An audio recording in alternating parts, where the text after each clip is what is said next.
Well, let's get some analysis next on what's happening in Gabon today. Nathaniel Powell is a West Africa analyst at Oxford Analytica. He joins me on the programme. Thanks for speaking to us today, sir. What's your best understanding of who is currently in charge in Gabon? Right. Thanks for having me on the program. At the moment, it seems like the head of the Republican Guard, Police Ulrich Guema, is probably the president. He did say in an interview that they haven't yet decided who the president is going to be, but as the highest-ranking officer who is involved in the coup, it seems, and again, there's a lot of patchy reporting about this, so it's really hard to know what the details are. It seems like he may take the head spot in whatever junta is created at the end of all of this.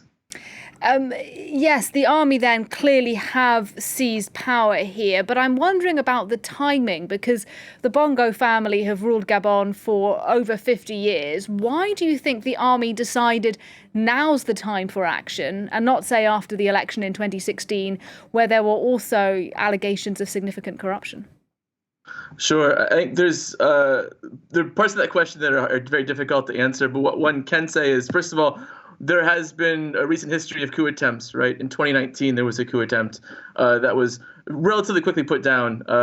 Some soldiers seized a radio studio and called upon the population to rise up, and didn't happen. This particular coup occurred literally minutes after the announcement of election results, which happened at 4 o'clock in the morning, where Bongo was announced that he had won the election with 67% of the vote. There were already allegations of massive rigging in the days leading up to the announcement. The election was actually on August 26th. Since then, there hasn't been any internet. International media, including France 24, was banned from broadcasting in the country. There were results. There were initial results that began appearing in the international media that suggested the opposition may have actually been in the lead. And this may or may not have been the trigger for the military to step in once the results were called for Bongo. What is true is that in 2016, Bongo's re-election was almost certainly massively rigged, given the closeness of the official numbers and the very strange numbers that appeared out of a lot of polling stations, including over 100% participation in some areas that are Bongo strongholds, which then led to massive protests, which led to deaths as well, with the repression of those protests.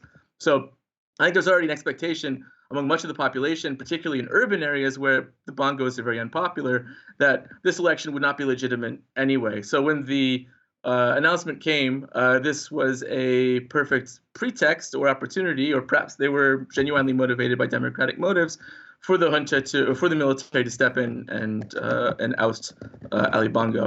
Sorry. Yeah, I just wanted to ask you a bit about the broader regional context here, because as we've been talking about all day, this is the 8th coup now in Africa in the past 3 years, and it was just 1 month ago that there was that coup in Niger. Now, after that, the West African bloc ECOWAS considered intervening militarily. It didn't in the end, but is this precisely what ECOWAS had feared, that a coup in one country would embolden leaders in another? Certainly, and I would say the ECOWAS intervention has not happened yet, but it is still on the table. But Gabon is not part of ECOWAS. Gabon is part of a different regional organization, and it's part of a different part of the continent. And while I'm almost certain that the junta leaders probably took inspiration from the wave of coups which have afflicted West Africa, the actual motivations would have been specific to Gabon. And what the influence that came from the outside may have been the extent to which the coup plotters believed they might get away with this, both regionally and internationally. And in that sense, they're probably justified in believing that.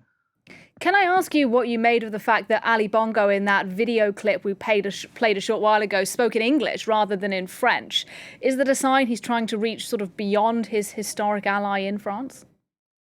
Certainly. Well, Gabon is the latest member of the Commonwealth, and that's been part of Gabon's strategy, is part of Gabon's, or Bongo's in particular, international strategy to multiply its international partnerships. So it became a member of the Commonwealth, I want to say 3 years ago.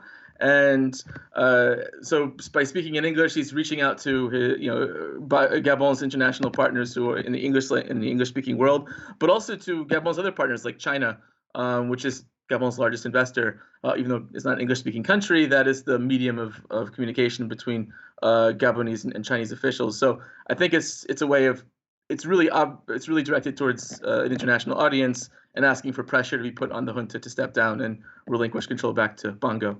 That's really interesting. Just a final thought from you, sir. We've been looking at images of people celebrating in the streets of Libreville today. Is it too early to know how much support the coup leaders have in the country? Yes and no. We know that Bongo was very unpopular, especially in Libreville and Port-Gentil and some other urban areas. What we don't know is the extent to which this popular support can last. Juntas have a tendency to try to stay in power despite promises to transition to civilian rule. Not all of them do, but many do. Those who took power, including Oligui Nguema, were close to the Bongo clan before and are linked to corruption cases. So this may simply be a case of, meet the new boss, same as the old boss. And if that's the case, then they will quickly lose popular support. All right, really interesting. Thanks for your analysis. Nathaniel Powell for us there. Thank you.